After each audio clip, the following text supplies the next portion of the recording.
date is October the 10th, 1997, as we watch Canberra, one of the world's great liners, sailing slowly down Southampton water for the last time as she heads for foreign breakers.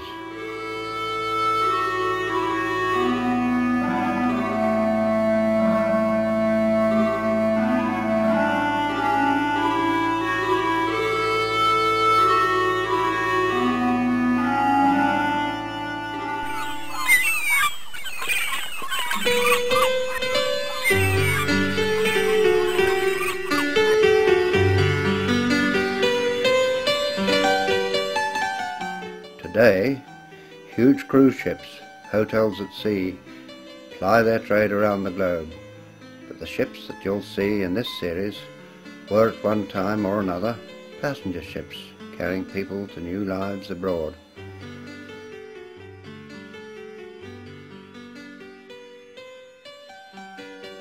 These were ships of great beauty, but also practical ships, ships that had to cater for passengers on long and dreary voyages, when the passage from London to Sydney took 4 or 5 weeks.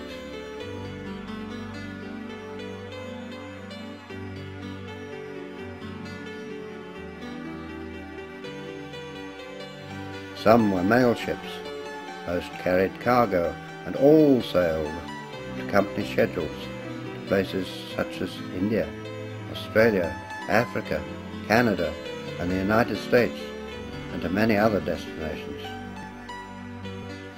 These ships have virtually all gone now, driven off the seas by the availability of air travel, their trade no longer profitable.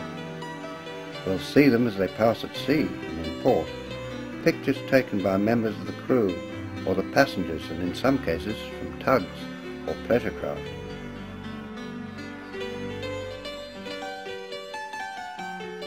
All of the film is old and originally shot on wind-up cine cameras by amateurs. It shows you how it was rather than how the shipping lines would like to portray it.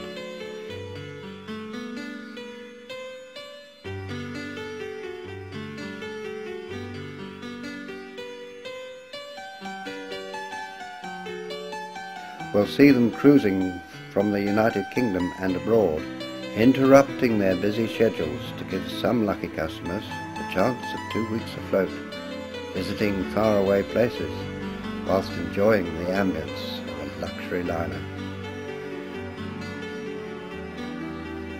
This is part 1 of our Crossing the Ocean series and shows ships of the P&O Company and its associated lines. We'll see ships of the Orient Steam Navigation Company, those of the P&O itself, some British India ships and 2 of the New Zealand Shipping Line.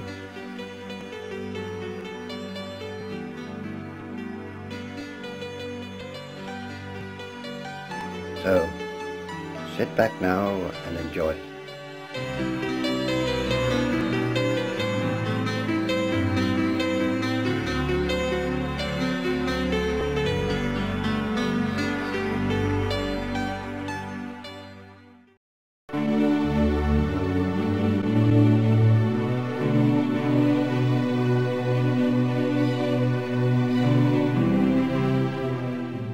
Otranto, seen here on her way back to the United Kingdom on her final voyage. She's passing Orion, whose deck officers all gather on the bridge to watch and to send her on her way with a salvo of rockets.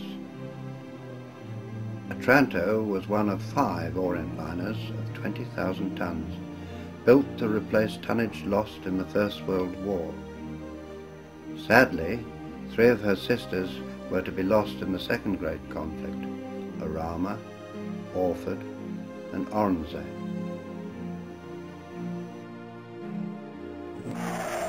The rockets are fired and whistles blown as the 2 ships pass. In a few moments, Otranto will disappear into the distance.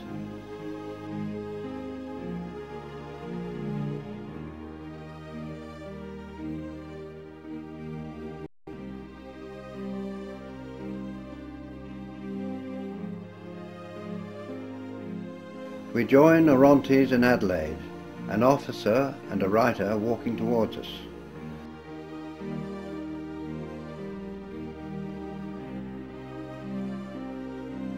The last of 5 20,000-tonners, Orontes only differed from her sisters with her curved and more modern bow.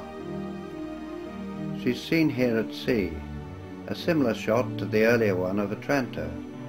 You'll see the likeness. Orontes was painted in the old Orient Line colours of black hull, white superstructure and buff funnels. Now in Fremantle, Orontes is dressed overall, ready to depart on her final voyage home. A helicopter flies past and lands on HMS Bullock, also visiting the port.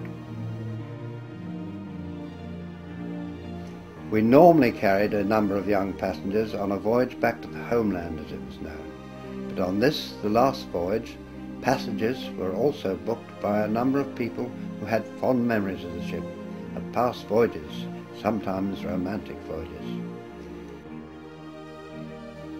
Captain Riddlesdale, affectionately known as Woof Woof, waves from the bridge of the ship as it moves out to sea.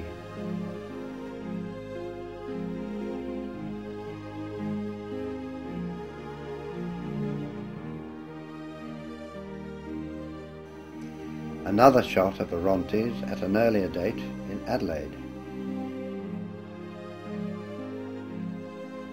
And now we see her in Aden, taken from a tender. You see her lovely lines and the poop deck right aft. From Aden, the ship sailed up the Red Sea to Suez, through the canal and to Port Said, where she was surrounded by numerous bumboats selling their wares of camel leather saddles, inlaid cigarette boxes, Turkish delight and many other Egyptian souvenirs. In early March 1962, the ship is pulled away from her berth in Tilbury Docks, towards the lock and the Thames estuary. Her decks are covered in snow. She is bound for Valencia in the scrapyard with 79 souls aboard, including 9 of the officers' wives. Seagulls are fussing around her as she moves out.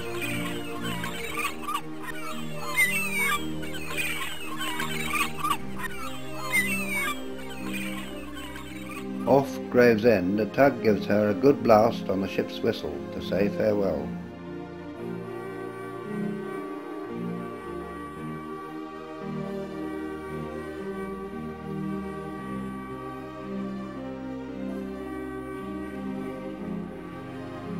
And gradually the ship moves down the river, bathed in the evening sunlight.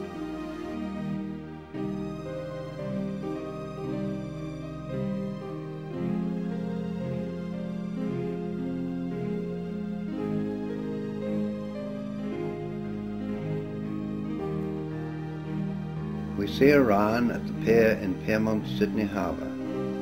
Orion was the first ship to be built with the new Orient Line colours of buff hull, white superstructure and a buff funnel. Built in 1934, Orion was the first Orient liner to be released back to the company in 1946 after trooping during the war. Later in the late 50s we see her promenade, B-deck, with its broad wooden decking. A young passenger has a go at steering, supervised by a navigating officer. A VIP indeed, he's cradled by Captain Britain.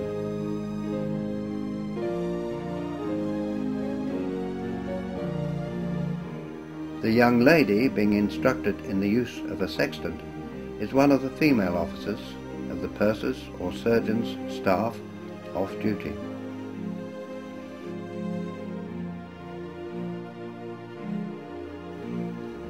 One problem with Orion was the smuts emanating from the thick black smoke belching from her funnel. It doesn't seem to put off these young ladies basking in the tropical sun on the Sunday. In the pool, children were supervised by the children's hostess and the stewardess.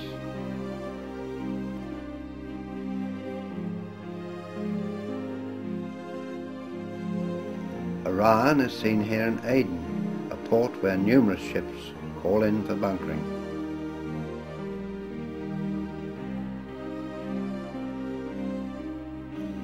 Our final shots are taken from on board ship as she's pulled in towards the Tilbury Lock. You can see the railway bridge being hoisted to let the ship pass into the docks. You'll also see the well-manicured lawns kept by the lock keepers. Soon she'll be berthed in Tilbury Dock, unloading her passengers and cargo and getting ready for the next voyage out to Australia.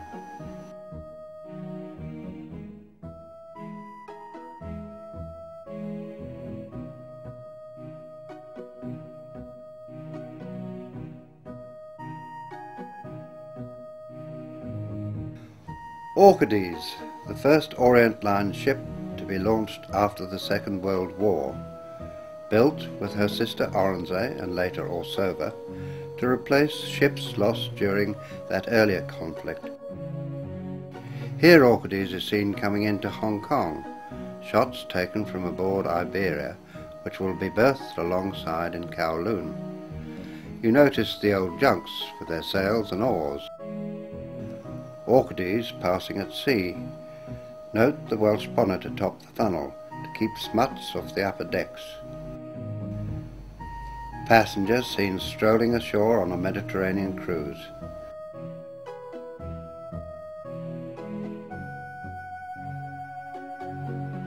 The ship is in Malta, and the ship's boats are being used to ferry passengers back and forth.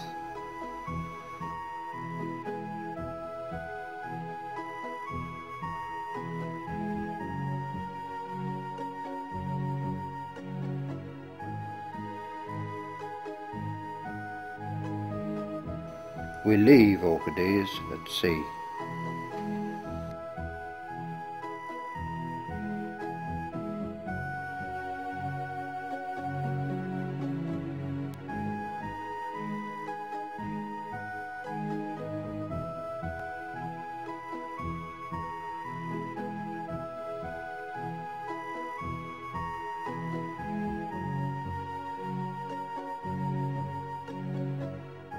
Our first film of Oronsay is of her anchored whilst cruising in the Mediterranean.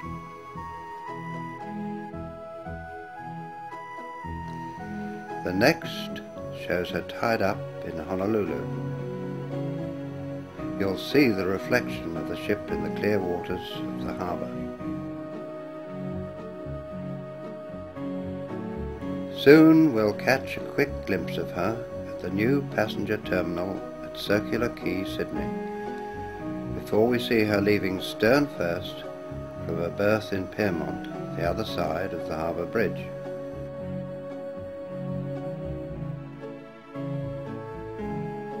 Oronsay slowly turns, pulled and pushed by tugs, before heading for the bridge and the open seas on yet another exciting passage.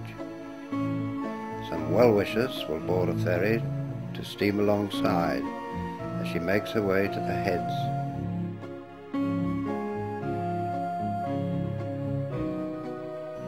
Rough seas greet her as she leaves the shelter of the land.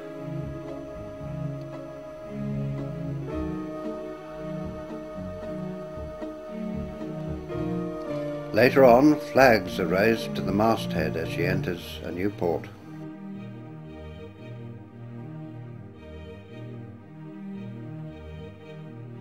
And once again at sea, passengers gather around the pool ready for the aquatic sports, which may account for the numbers already in the water.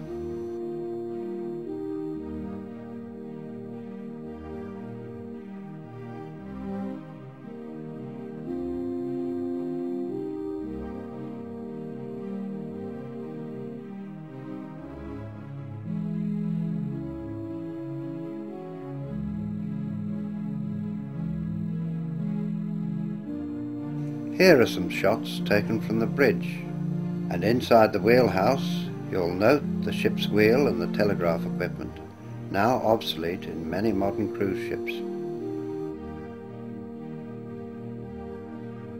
Oronsay passes Orcades at sea.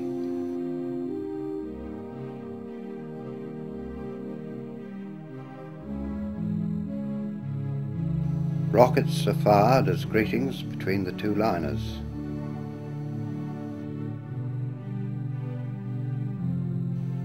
Here, Oronsay is seen berthed on a Pacific voyage in Suva.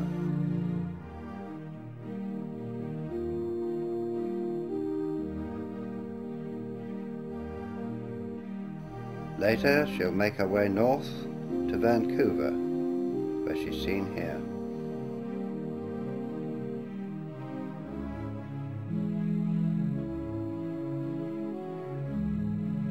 And we leave Oronsay in warmer climes.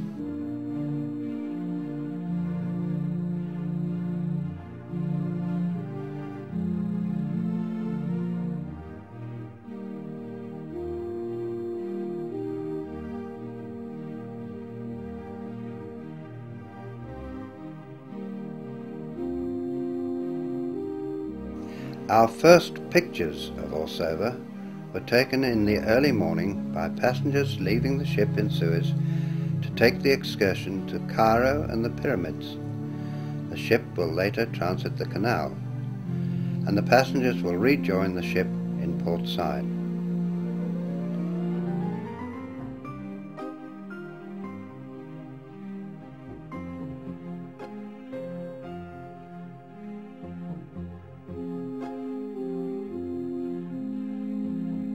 In another canal, this time the Panama Canal, we watch from the deck as the mechanical mules pull her through a lock.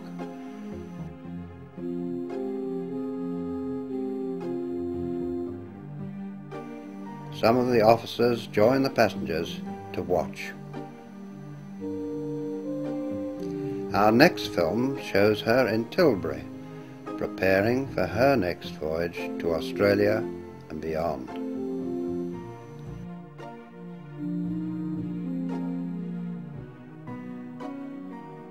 Finally, passengers are leaving her by boat to tour some sunny Mediterranean port.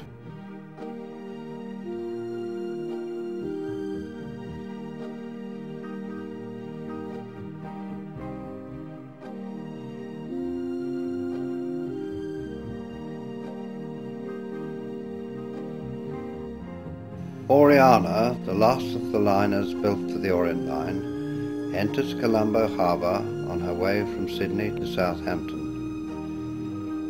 She's pictured here from the Bridge of Orion, and you can see her decks are lined with passengers watching her entry.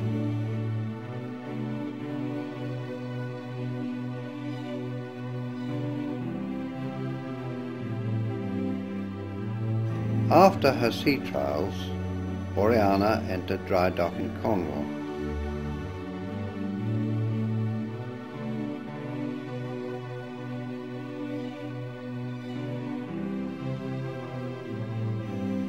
You will see that she's still without her Elizabeth motif below the crown on her bow.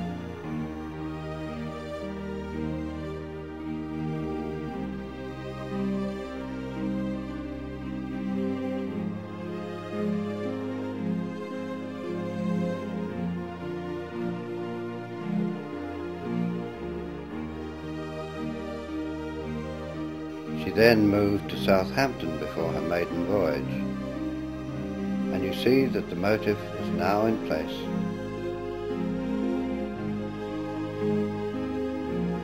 Well-wishers wave her goodbye and tugs fuss around her as she pulls out and slowly steams down Southampton water.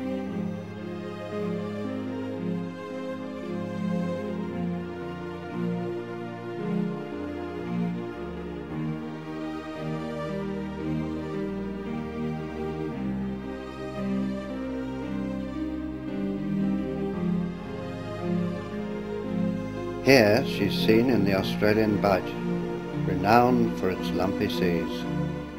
She's on her third voyage outward bound, passing Orontes inward bound on her last before she goes to the breakers.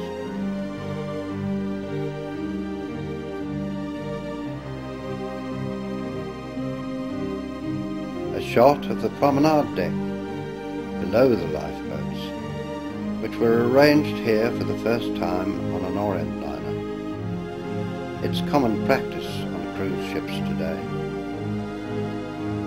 A lovely shot as the port anchor splashes into the sea. Finally, we see her here in Southampton with some boats lowered for a Board of Trade inspection.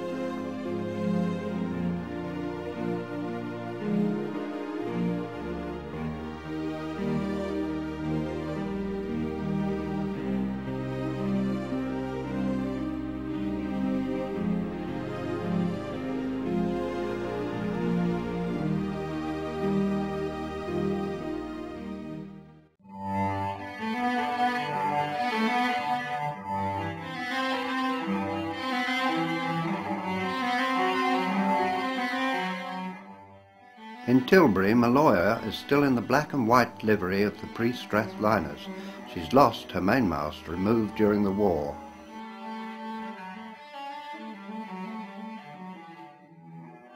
This black and white film, taken in early 1939, shows Maloja anchored in Aden whilst oiling before continuing her voyage from Tilbury to Sydney. Back on board, the passengers are on the promenade deck and they watch as she prepares to leave and steam down the Red Sea.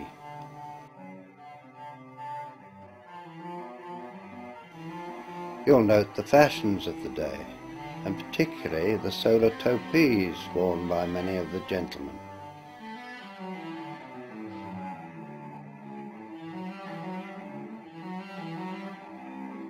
Arriving in Bombay, the passengers line the deck as she approaches Ballard Pier. For many of those disembarking today, it's the start of a new phase of life in India.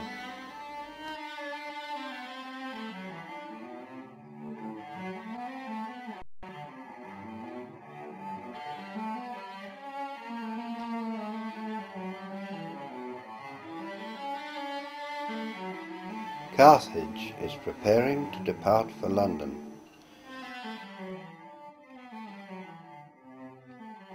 Aboard, a well-respected Brit is taking his wife back to the homeland on leave, and a number of guests turn out for a farewell party on board.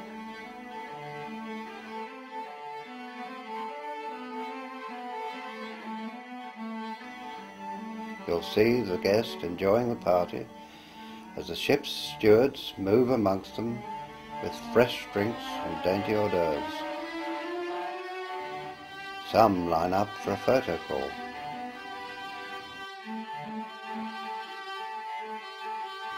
It's soon time to say goodbye as the ship's tannoy calls all visitors ashore. But there'll be plenty of time yet to wave to the two lucky expats as they go off on leave. They'll be away for over 6 months. The passengers move to the ship's rails to watch as their friends and business associates wave. And the guests now stand on the wharf, chatting as the ship prepares to sail.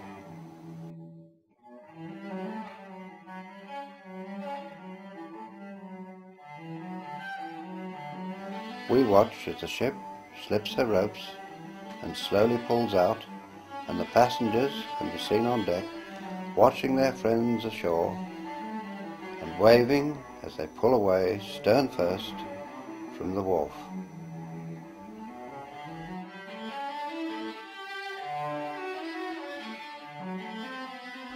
We get a good view of the ship as she moves out into the Pearl River.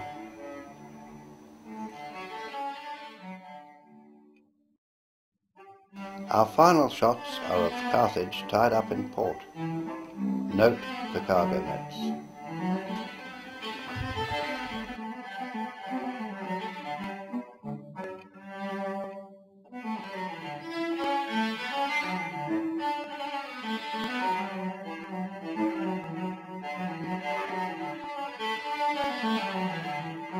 Canton.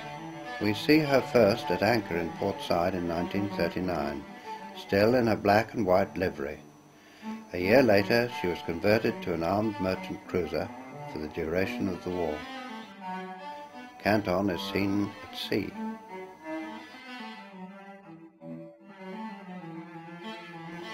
Again we see her at sea, this time passing another of the company's liners. She's shrouded in smoke.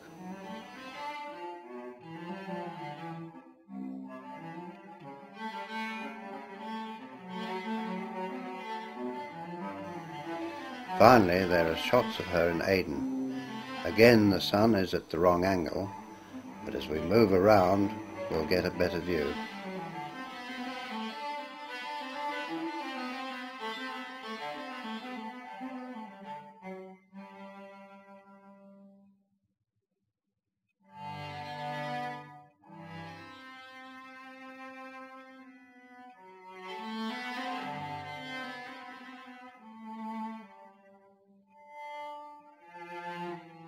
The first of the two White Sisters, Strathneva, entered service in 1931.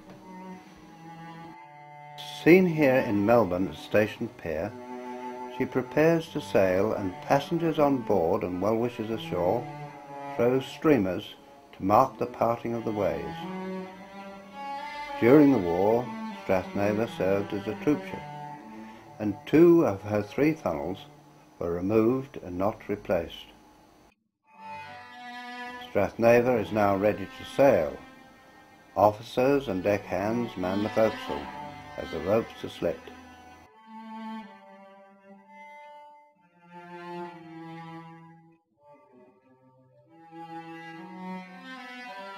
The flag on the jackstaff is lowered and the ship pulls gradually away from the pier.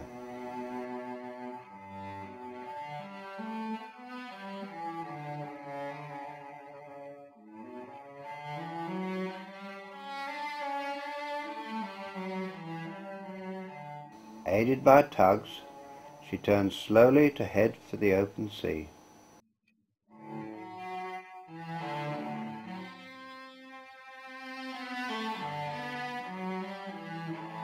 Children are seen here enjoying sports day in the extreme heat of the tropics. An awning has been strung up to keep off the sun's strong rays.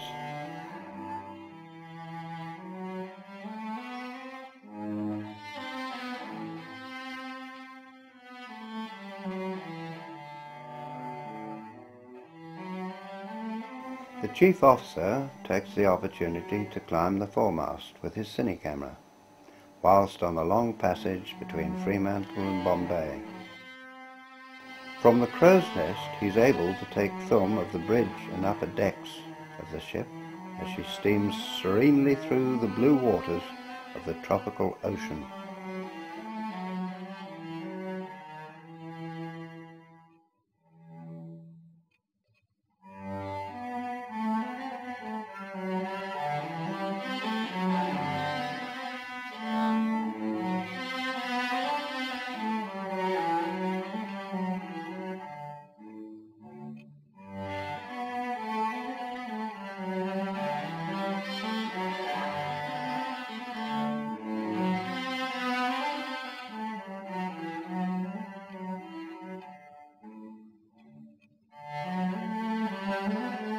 Christmas on board called for some high spirits.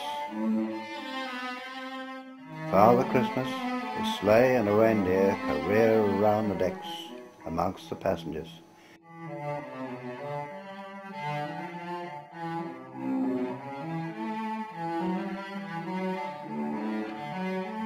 Finishing up in the hospital for a little medicinal spirit.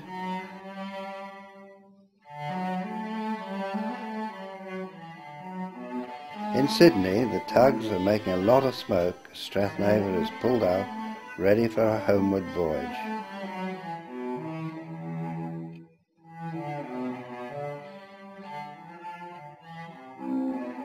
In dry dock at Tilbury, an opportunity to walk beneath this great liner.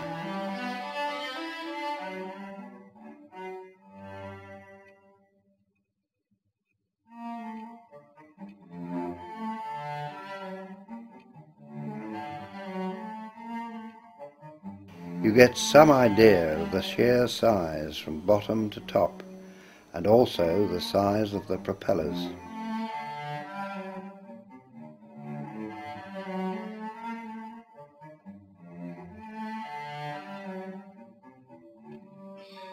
Here she's seen in Tilbury, ready to depart for the breakers in Hong Kong.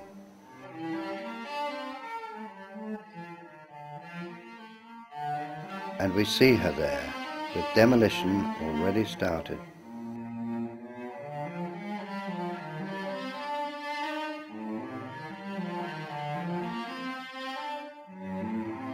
To end on a happier note, we watch as she sails under Sydney Harbour Bridge.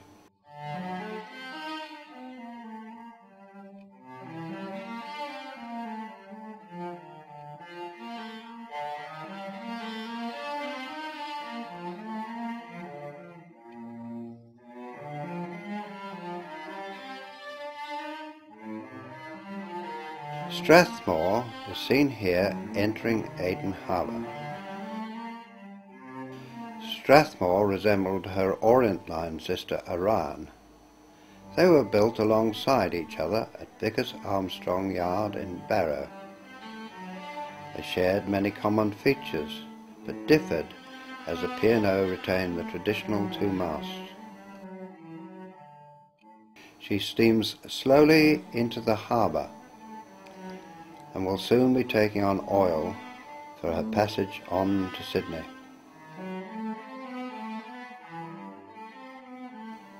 These scenes were filmed as Strathmore was leaving Bombay.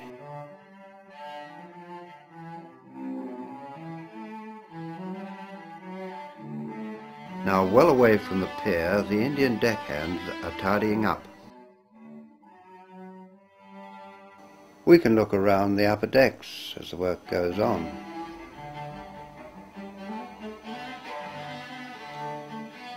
One of the crew scales the mast to the crow's nest.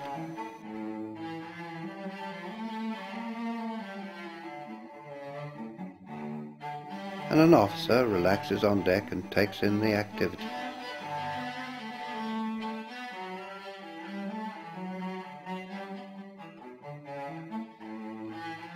In harbour, an Indian dhow passes close alongside.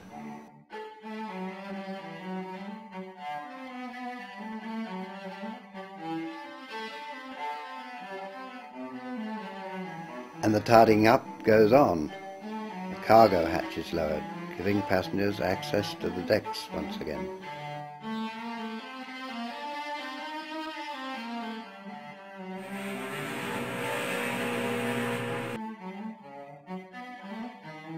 Now a really lovely shot as she passes us at sea.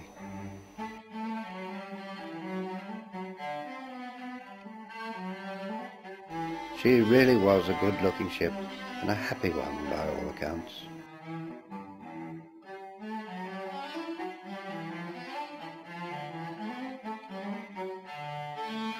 On board, youngsters enjoy sports day on the long passage of 5 weeks from Tilbury to Sydney.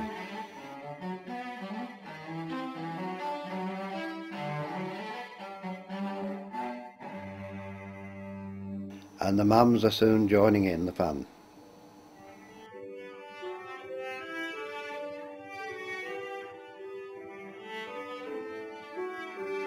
Strathmore has a busy forecastle. You'll note the lack of clutter on the later ships. She's seen here as she leaves Pyrmont on her homeward voyage, and she'll soon pass under Sydney Harbour Bridge. The job of painting ship is never over.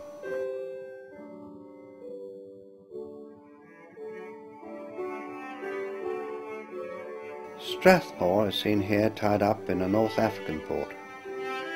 Note the reddish tinge to the sky.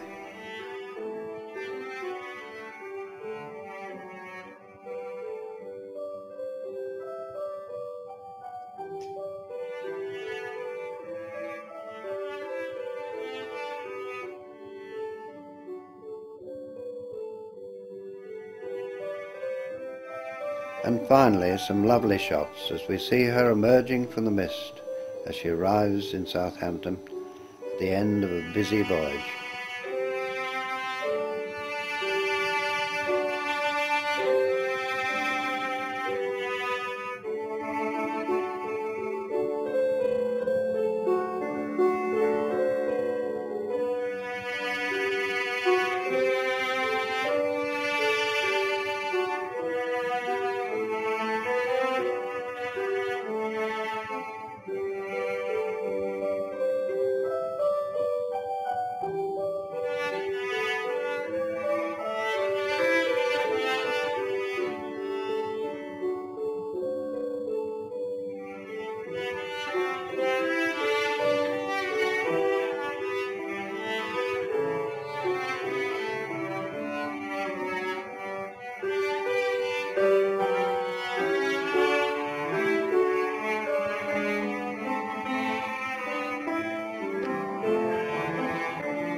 Launched in June 1937, Stratheden was a slightly more modern sister of Strathmore, the main difference being the taller funnel. We see Stratheden in Aden, film taken from aboard Orontes. An identical sister, Strathallan, followed shortly afterwards, but was sadly lost off North Africa during the war. The second Orchides of the Orient Line was built at the same time and had a lot in common with these two Straths. Orchides was also a casualty of the war. These pictures were taken in 1962, by which time air traffic was gradually creaming off the passenger trade to Australia. Stratheden continued in service with P&O until 1964, when she was sold and renamed before being broken up in 1969.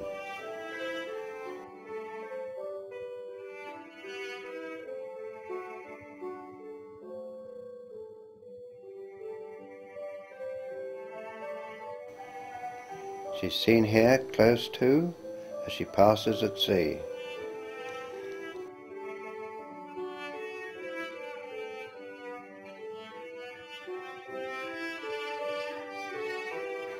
And our final shot shows her at anchor, a splendid ship.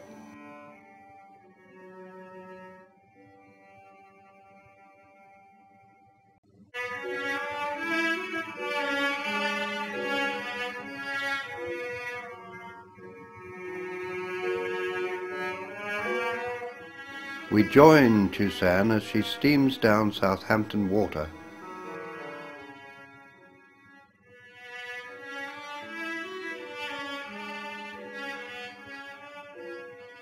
We have two sequences filmed of a departure from Hong Kong. This is the first.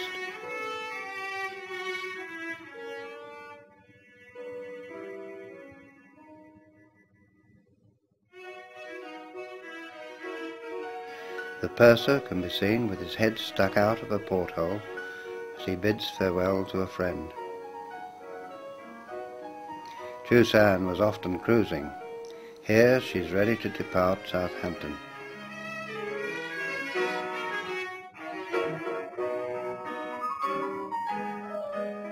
And later in Madeira, a passenger proudly climbs the gangway, preceded by his purchases of wickerwork garden furniture. Where's he going to put it?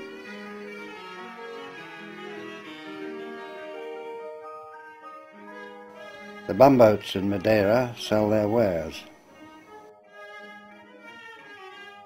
Our second sequence of a departure from Hong Kong.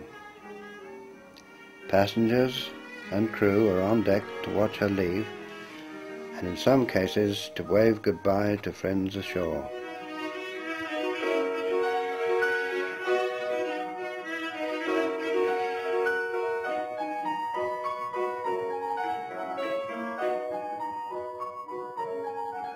The captain watches anxiously as she's pulled away from the pier, whilst officers and deckhands secure the ropes forward.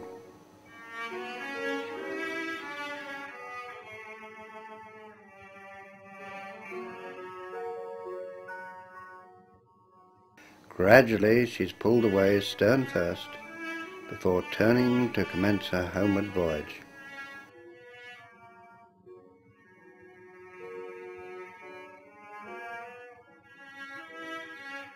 Scenes around the deck and the swimming pool. It's nice and hot.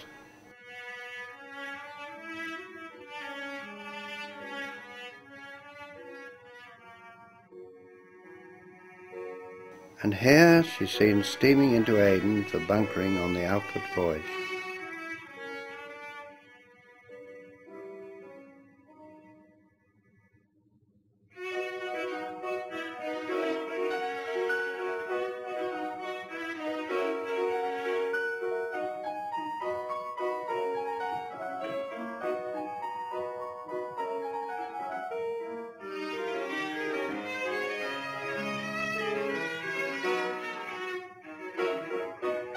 Shots taken from a ship's boat as Chusan lies at anchor. You'll get a good view of the ship as the boat passes slowly around.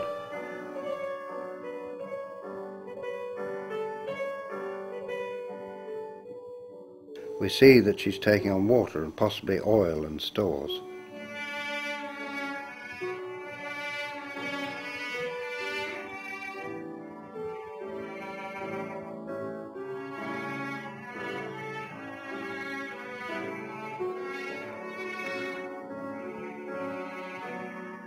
We can now watch from a red funnel steamer as Chusan makes her way slowly down Southampton Water towards the Channel. Chusan was the first P&O vessel to be built after the war.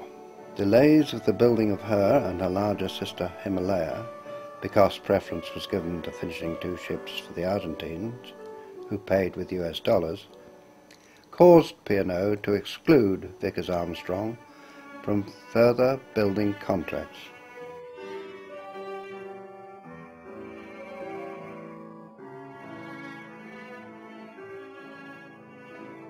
You may note that the boot topping is painted green, a sop to the Orient Line after the merger between the 2 lines and the dropping of the Orient Line name.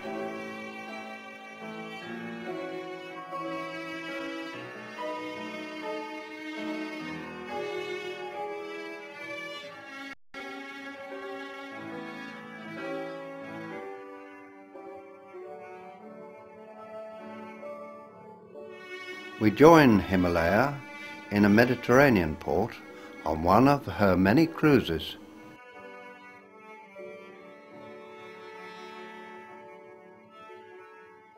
Passengers line the stern as she prepares to sail.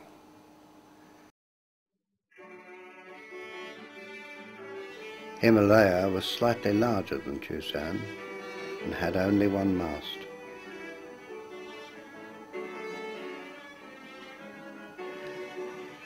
As she leaves, passengers aboard another P&O vessel, the Arcadia, wave to her.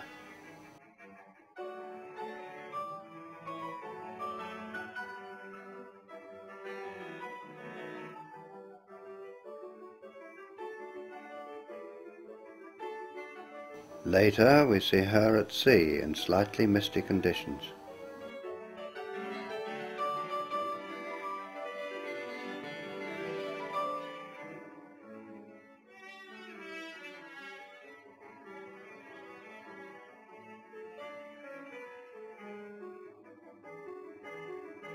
One of the many lifebelts positioned around the deck, and a shot of the wide expanse of decking on A deck below the promenade.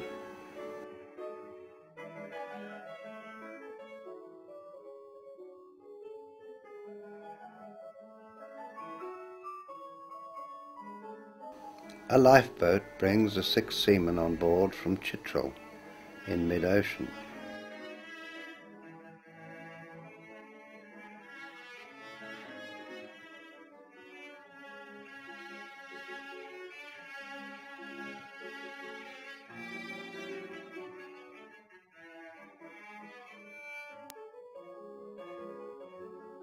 Some film of Himalaya in various harbours.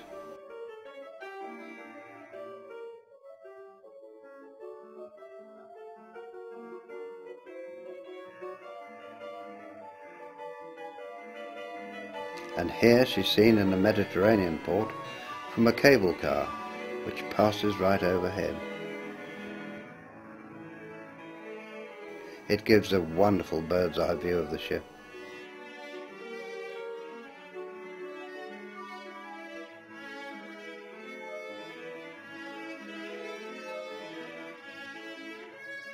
Well-wishers watch as Himalaya leaves Southampton.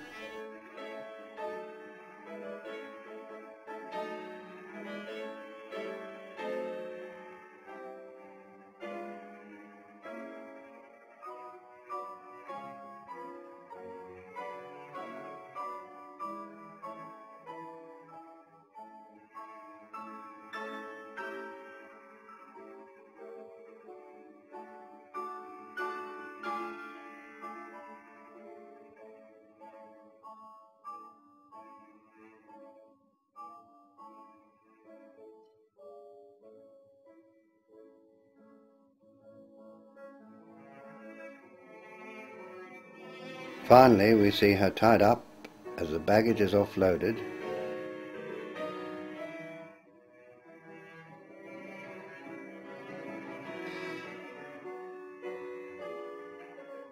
and the passengers go ashore into the customs shed and out to their transport.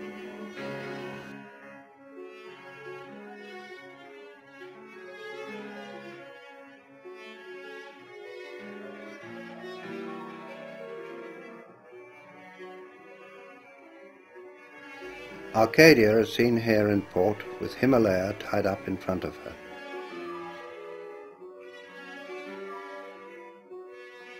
The second shot shows her in Southampton dressed overall prior to sailing.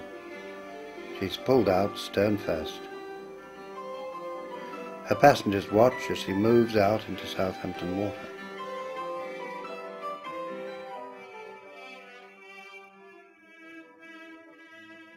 Note the black topping to the funnel, a feature that distinguished her from her sister Iberia.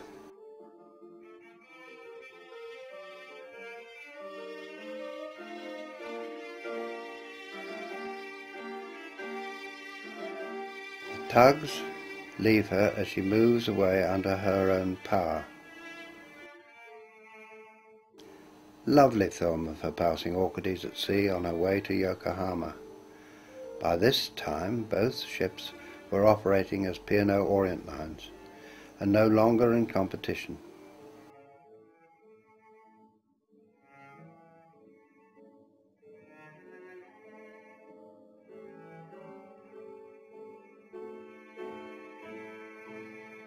Film taken around the deck on one of her many voyages.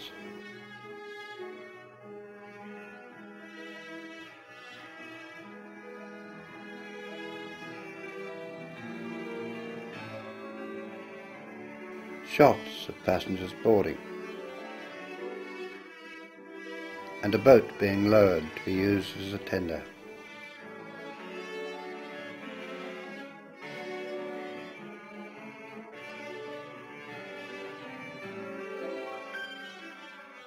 Arcadia seen here in Southampton, leaving yet again as the dusk creeps in.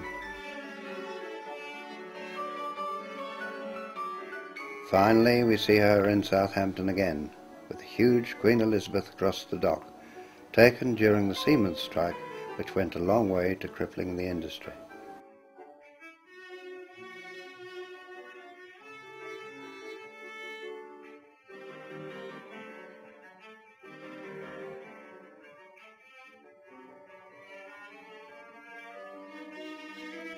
We start in Southampton with Iberia surrounded by tugs of the Alexander Towing Company and Red Funnel.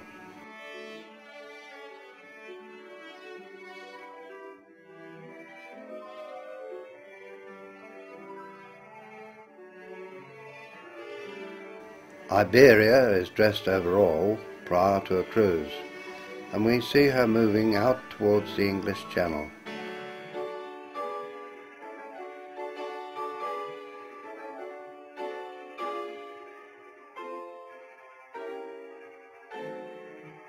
This shot shows the uncluttered forecastle, Compare that to Strathmore and the earlier P&O ships.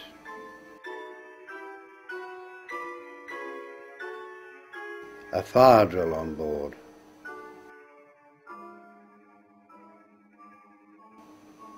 Note the smoke hood breathing apparatus.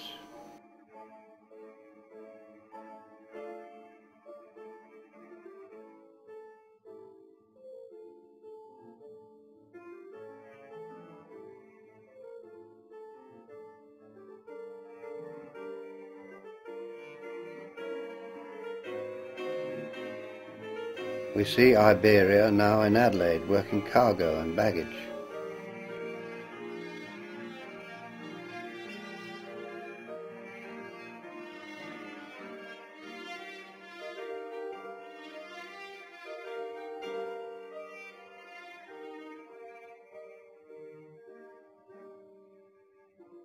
The Australian dockers in their trilby hats move it from the ship's side to the sheds.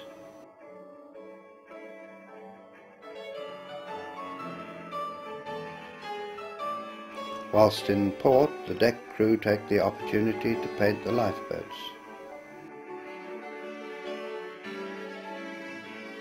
This film shows the extended A-deck, Arcadia and Iberia being the only ships of the line to have this extension to their stern.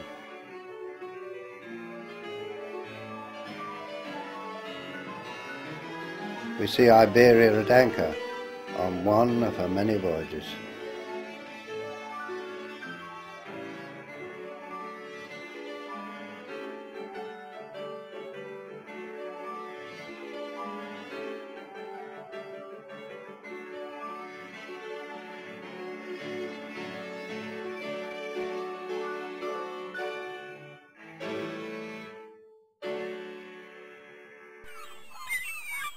And our last shots show her back in Southampton.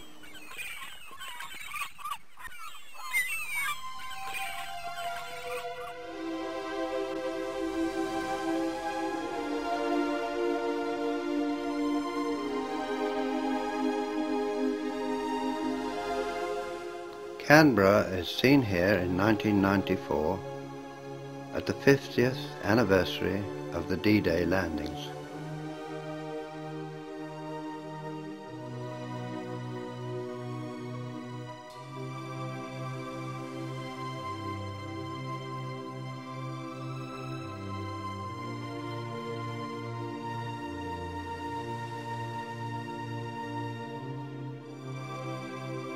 Here, a much earlier film of her passing at sea, when still in her prime and engaged in the Australian passenger trade.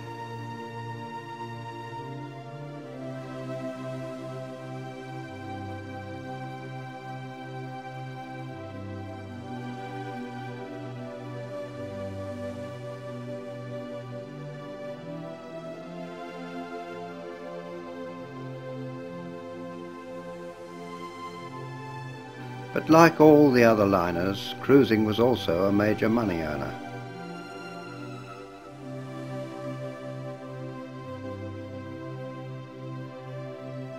Passengers board her and look up at the massive ship towering above the dock.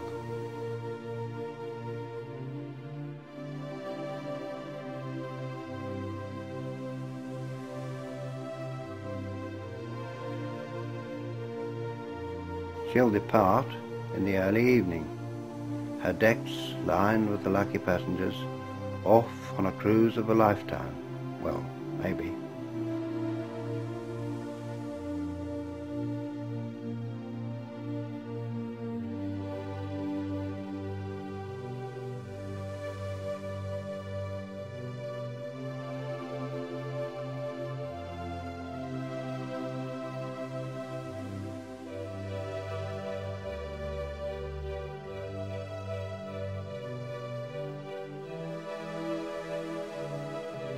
As the sun sets, she moves down Southampton water towards the open sea.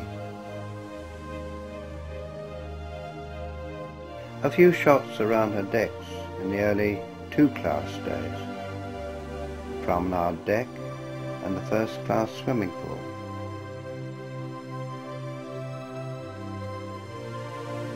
more shots of the promenade deck.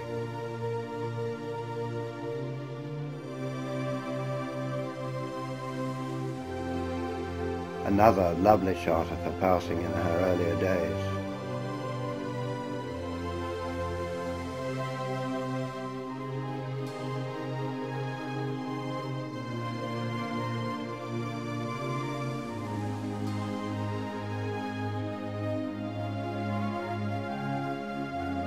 Canberra returns from the Falklands War.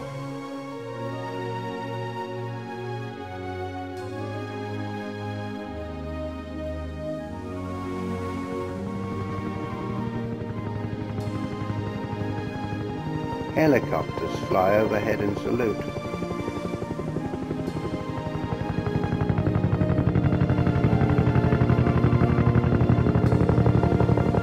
And the troops and many very relieved crew members line the decks to see if they can see their families who are on the dockside waiting. For some it will be a joyful and occasionally tearful reunion.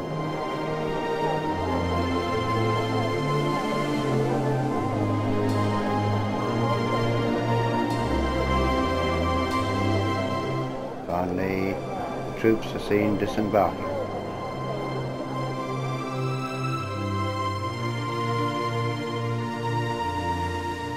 And now we see Canberra in some far distant tropical paradise.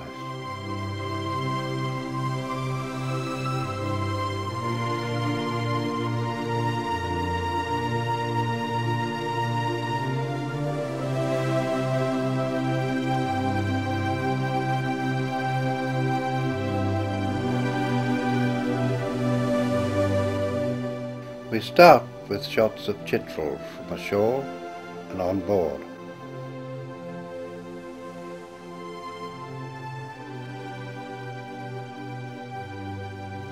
A man overboard drill. A painted oil drum is thrown into the sea and the ship turns to pick it up. The deck crew lower a boat.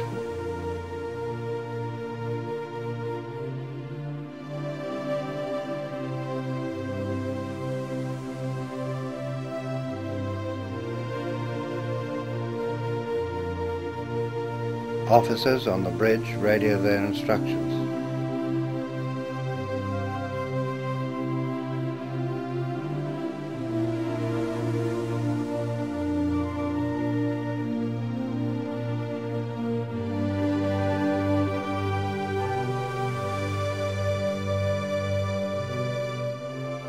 Chitral is seen here passing her sister Cathay. Both ships were bought from the Belgians to fill a gap on the Far East run.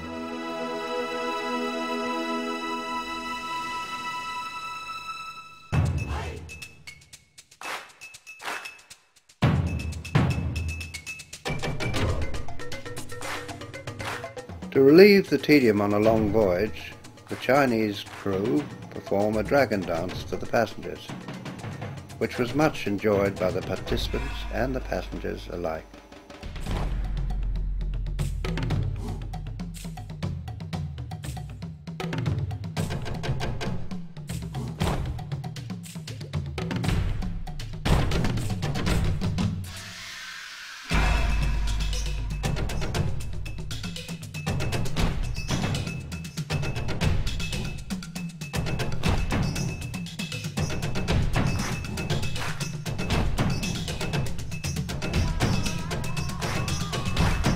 We leave Chitral in harbour.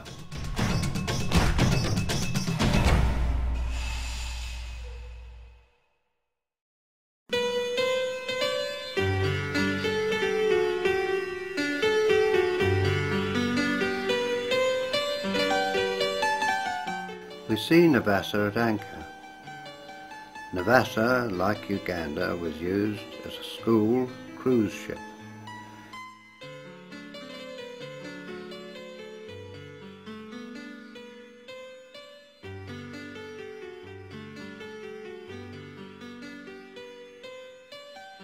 No doubt some of our young passengers were not feeling too good. And then she's in much calmer waters as she continues her cruise.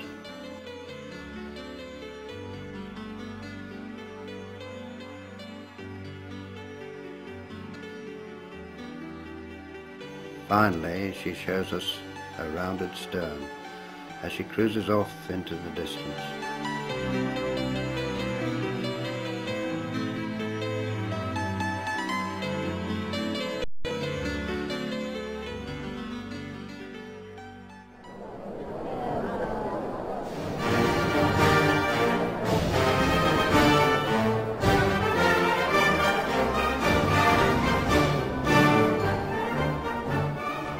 Uganda returned from the Falklands War and for far too short a period recommenced her school cruises.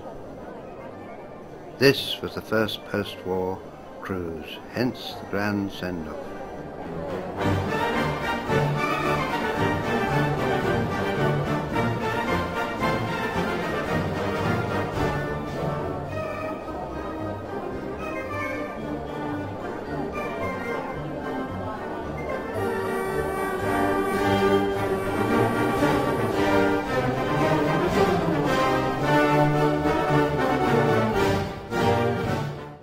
On board, apart from lessons, the students make good use of the facilities, playing deck hockey and deck quoits,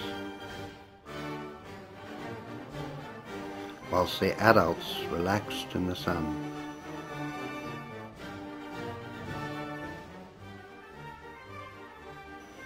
And a bridge visit was all part of the education. We see Uganda berthed in one of the many ports on this educational cruise.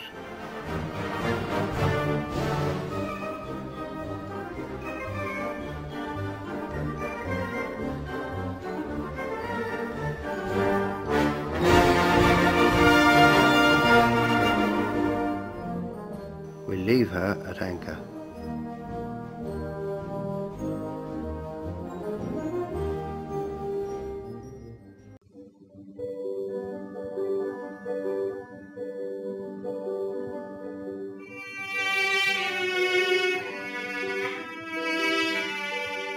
A quick glimpse of Rangitata of the New Zealand shipping line, berthed in the UK prior to a voyage from London to Wellington.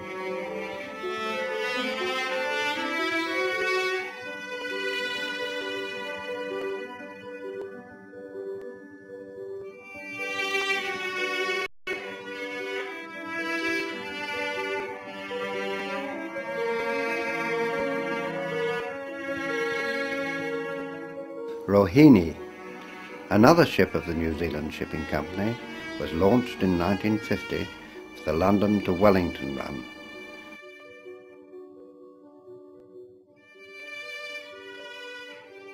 She's seen here in New Zealand working cargo in the early 60s.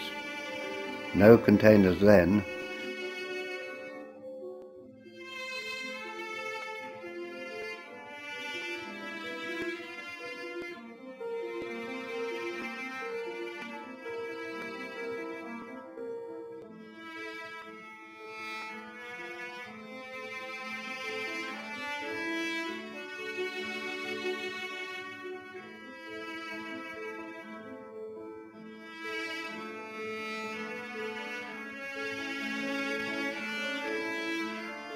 The cargo is loaded into slings by the dockers and then hoisted inboard by heavy cranes.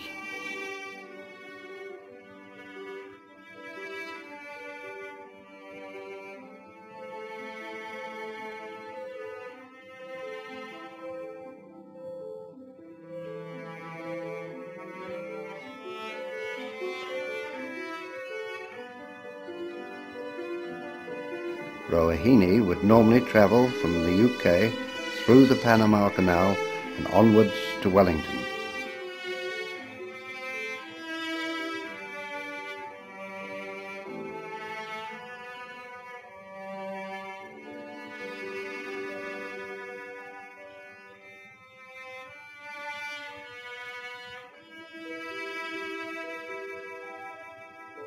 We leave her here in a New Zealand port.